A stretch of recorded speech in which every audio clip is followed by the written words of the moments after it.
Hello beautiful soul! Welcome back to my channel. This is Meicha Amir from Japan, Kabayan Taurus. This reading is for you. Taurus, ano to? March 30 to April 5. Maraming salamat sa mga subscriber nyo, subscriber cross-watcher. As mga bago pasok, welcome na welcome sa bahay ni Ate Amy. Tandaan nyo palagi tayong vice versa ha. Nangyari, or mangyayari pa lang.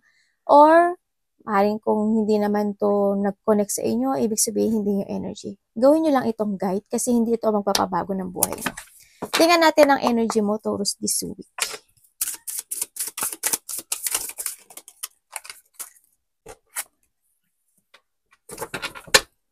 About what?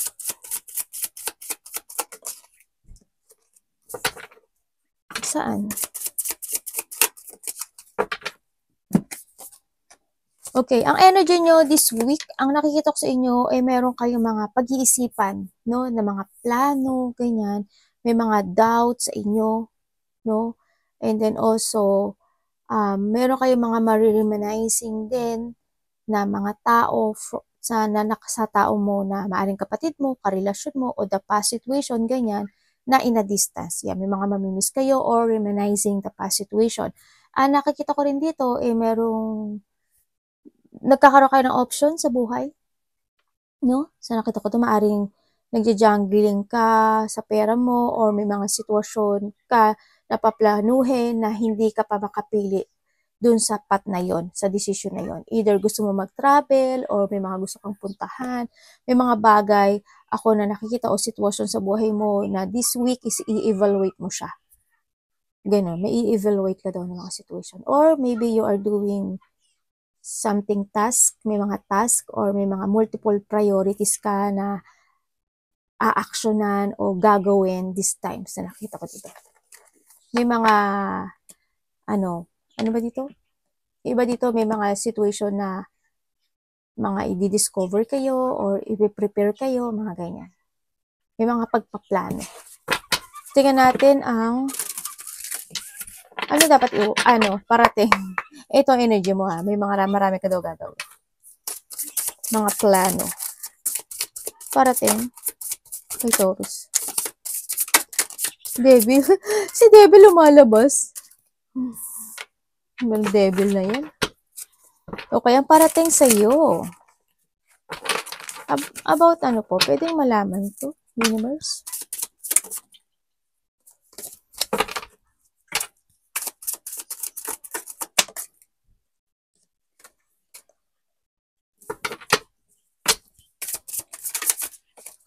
Okay. Okay, ang parating sa'yo, sa iba sa inyo siguro, there's a new love. Ako nakita, no? Yan, maaring magkakaroon ng offering sa isang tao ng pagmamahal or maaring itong tao na to ay baka nagkaroon kayo na hindi pagkakasunduan at maaring kayo is magkabati na. Ganyan. Maaring magkakaroon ikaw or vice versa, no? Magkaroon ng apology. Parang ang daming buhok ng anak ko. Yan. O may someone is gusto ng apology o mag-sorry sa'yo, no? Sa nakikita ko dito. Yun. Ayun ang nakita kong part. Sa iba sa inyo is a new love. Baka there's an offering of a new love or kakilala mo na talaga siya. Sa nakita ko dito. Yun. And then, sa iba sa inyo ay merong mga good news happen into your life and makakaramdam, iba dito may travel, makakaramdam kayo ng happiness and fulfillment, no? This time. You try to make it balance. Sa iba sa inyo, you try to make it balance yung mga meron ka ngayon. No? So, nakikita ko dito. Parang babalansin mo. Halimbawa, yung emotions mo, ganyan.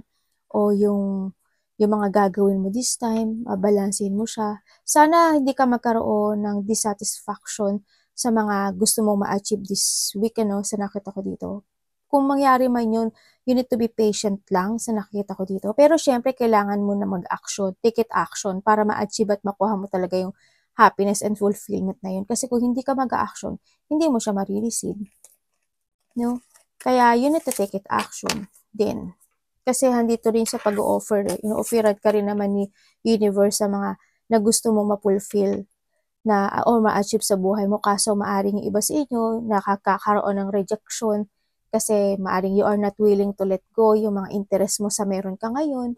Kumbaga may mga bagay o sitwasyon siguro sa iba sa inyo na hindi niyo pa kayang i-let go. Sa iba ha, kuhanin mo lang sa'yo dito, na-explain ko na lahat. Yun ang nakikita ko dito. Maaring this week sa iba naman, maraming tatakbo na questioning sa utak ninyo. Bakit ganun? Bakit ganyan? Bakit palaging ganun? Bakit balansehin mo lang, ano? May mga bagay o sitwasyon din sa iba sa inyo na maaring pagtimpian nyo o tiisin. Pero hindi sa happiness naman. Basta wag ka lang mag-focus sa mga rejection or baka hindi magandang thought, ganyan. Baka ma-lost thought ka kasi this week din sa iba sa inyo. Tingnan natin ang dapat iwasan nito.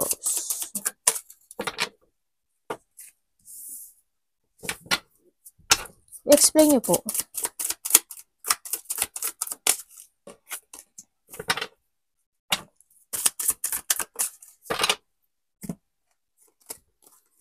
Okay. Okay, iwasan mo daw isang sitwasyon sa buhay mo na na ma-stuck ka o ma-stagnant ka sa isang sitwasyon mo na pagdadaanan. Halimbawa, magkakaroon ka ng problema o may mga burden happen into your life, ganun. Sa nakita ko dito, yung iwasan mo daw, iwasan mo magpa-stuck doon.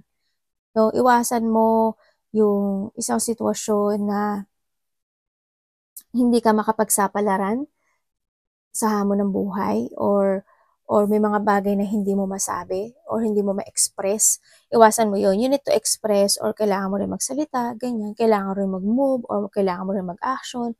You need to, kailangan mo mag-take a risk dito, no, sa nakita ko dito. Iwasan mo yung mga bagay o sitwasyon na ma-out of control ka sa mga bagay na meron ka sa ngayon.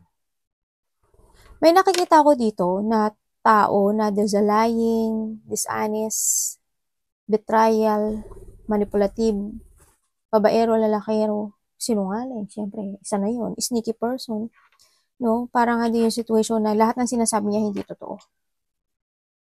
Ganun.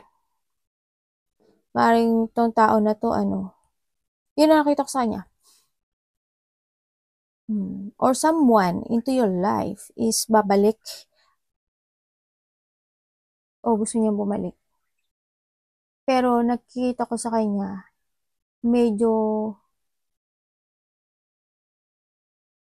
hindi ko pa nakikita yung action niya sa nakita ko dito. Pero parang gusto niyang bumalik sa'yo.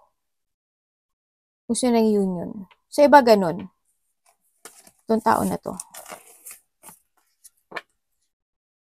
Iba sa inyo may problema kayo sa family niyo o karelasyon?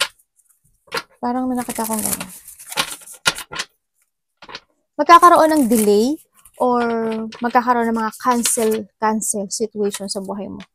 Tingnan natin ang love ni Taurus. Kamusta ang love? Love is sa lahat ha. Sarili, magulang, kapatid, karelasyon, kasamaan sa trabaho. Kamusta ang love ni Taurus?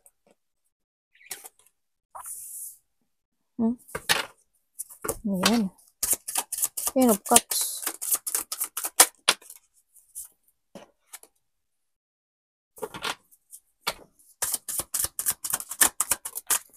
Three of Swords. Galileo. Okay.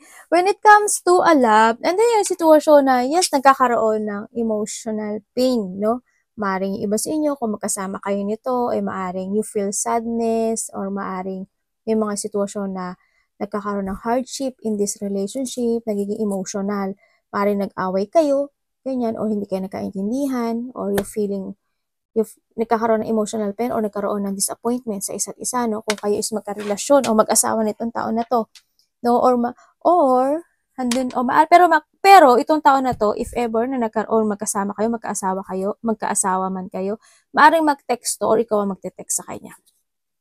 Kasi andun pa rin yung want ng recovery nitong tao na to. Baka mag-sorry ito or ikaw ang magsusorry, no?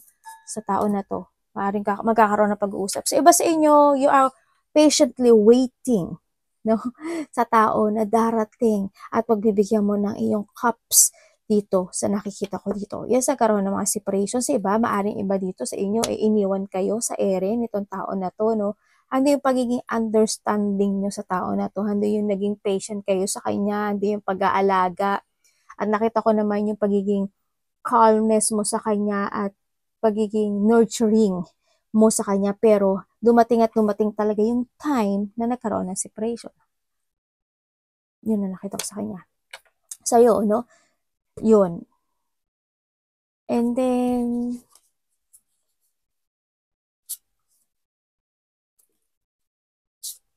maaring iba sa inyo, yung iba sa inyo, hindi nyo pa to nakakat sa buhay nyo. Maaring naaalala at naaalala nyo pa rin, ano, itong tao na to, or vice versa.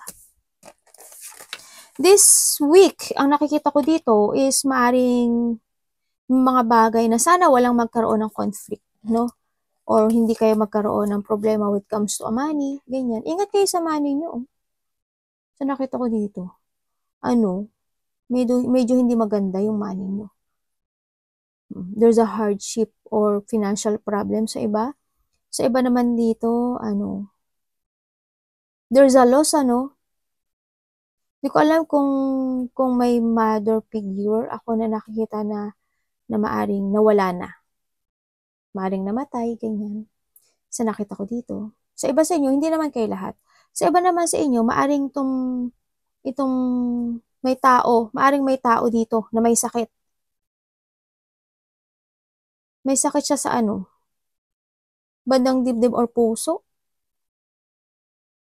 Sa nakita ko dito, or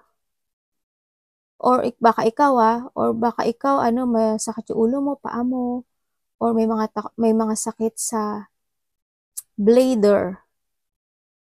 Ano ba yun? Bato ba yun? Yun. Bato or ano,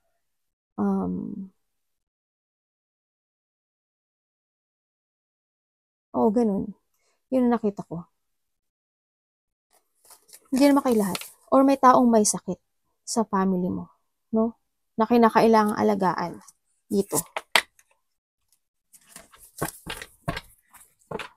Tingnan natin ang money mo. May mga sitwasyon na hindi mo pa na-accept this time. Anak, tabi ka muna, ano ka ni mami? When it comes to your money. Okay. When it comes to your money, ang nakikita ko sa'yo dito, ano, minsan, nagiging okay, minsan hindi. Sa nakita ko dito, kumbaga, doon pa rin yung point na nagkakaroon ka naman ng pagpaplano.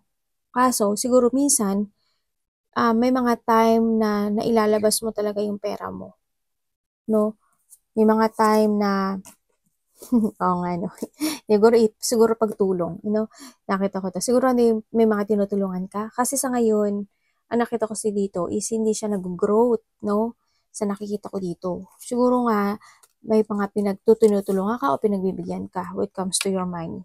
Hindi siya nag-grow. Kumbaga, nagkakaroon ng mga kabiguan. Siguro pag nagkaroon ka na nalalagas o nalalabas, ganyan. Kaya this time, yung pera mo, mas more ka pa magplano, mag-focus ka, mag-taking advantage ka sa pag-iipon ng pera, no? Sa nakikita ko dito. And then, kailangan, maging aware ka sa pera mo.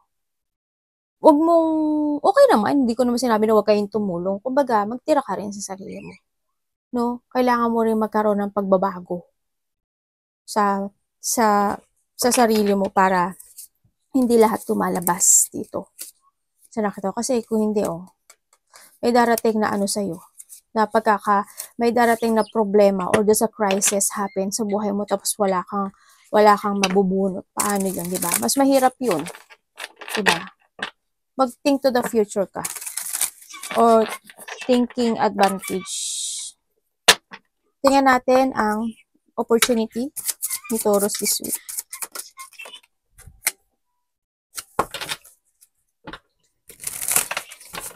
About sun.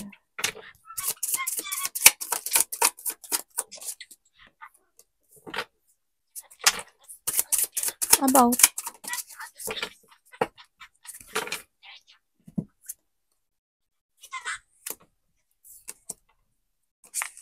Okay.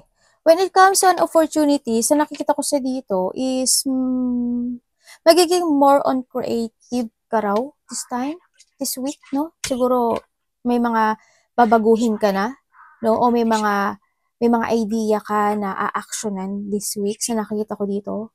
Yun, baka may mga action ka na gagawin. And then, yung iba dito, meron kayong ano, no? Parang there's a car or a business. Maaring business nyo is vehicles or there's a relation ka sa vehicles. Kaya, hindi ko alam kung anong meron sa vehicles. Pero siguro iba sa inyo is a business is a related to a vehicles. Any vehicles. Di ba may mga ano, may mga tricycle, jeep, tapos rider. Tama ba yun? Yung ano, yung sumasakay, yung magpapabook ka. Parang naano ko yun sa Pilipinas eh, sabi ng ate ko. Yung baka ganun yung iyong ano, di ba? And then, also, the opportunity ngayon this time sa'yo is maraming kang maisip na idea or may mga darating na opportunity sa'yo this week na aasikasuhin mo siguro or lalakarin mo. Yan, kasi magbabago yung cycle ng buhay mo this week. Yan o. Sa nakita ko dito. Kumbaga, dito yung sitwasyon na mag-change yung iyong cycle ng iyong destination or there's a good luck or a good karma happen into your life. Yung mga dapat mag-heal ay mag-heal na. Siguro yung iba sa inyo is very creative. Yeah, may mga creativity ka na gagawin or a-actionan this time. Sa iba sa inyo.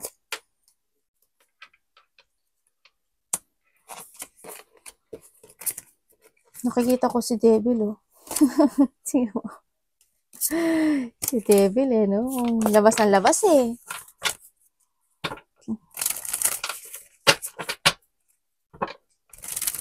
Ano kayo ngayon? This week, siguro, you are magnetic this week.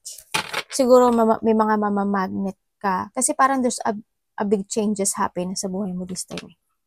Siguro, andun yung, attracting mo yung opportunity this week. Baka ganun sa iba sa inyo. Halimbawa, kung nagpapasada kayo or may mga ginagawa kayo, baka mas malaki ang kita nyo this week. Kanya, yung mga ganun. So, iba sa inyo. O any business na meron kayo. Kumbaga, mas ma-attract nyo yung nyo ngayon. Luck. There's a luck. Advice po. Taurus.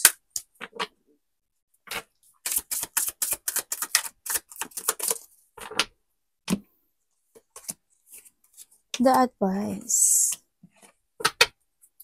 Mag-resetting ka daw. Okay, ang advice sa'yo. Si angel mo, okay.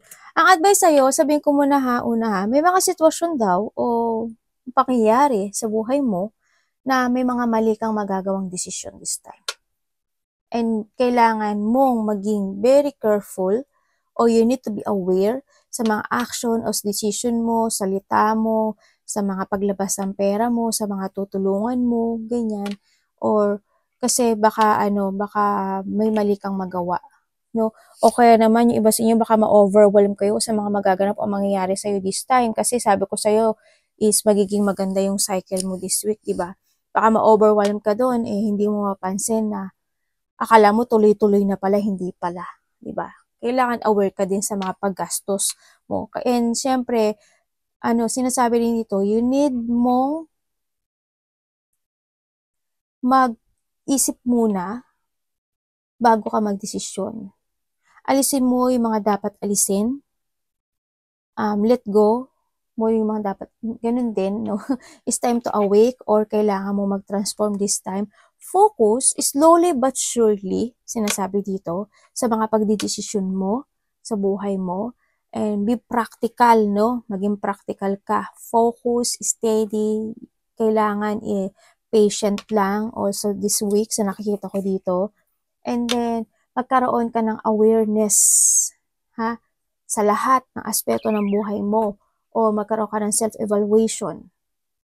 Yan, may mga bagay o sitwasyon ako na nakikita dito na maaring nangyari na noon magganap pang muli ngayon. Kaya yun na you need to be aware dun sa bagay na yun. Kailangan mo, you need to learn from the past. May mga bagay na ganun. And you need to awake, no? Sa nakita ko dito. Baka matrap ka. O may mga, halimbawa, may mga naganap na maling decision in the past na hanggang ngayon is trap ka. Diba? Kailangan mo na ikat yun. Ibig sabihin, kung may mga naganap in the past, kailangan mo na ng shipment, kailangan mo na maikat yung mga bagay na yun at huwag mo na ulitin uli. Mag-focus ka na sa bagong ikaw o bagong tatahakin mo. Ganun. Kailangan mo na magdesisyon kung ano yung mga dapat mong i-let go, dapat mong itama, dapat mo nang desisyonan. Use your head. May tao dito na kakausapin ka or kakausapin mo. Hindi ko alam kung hihingi siya ng tulong sa'yo o tutulungan mo siya. Kilala mo na siya. Ilang taon to, kilala mo na siya. Hindi nakita ko. May kakausap sa'yo. Siguro babae. Yun. Arigato namaste, God bless.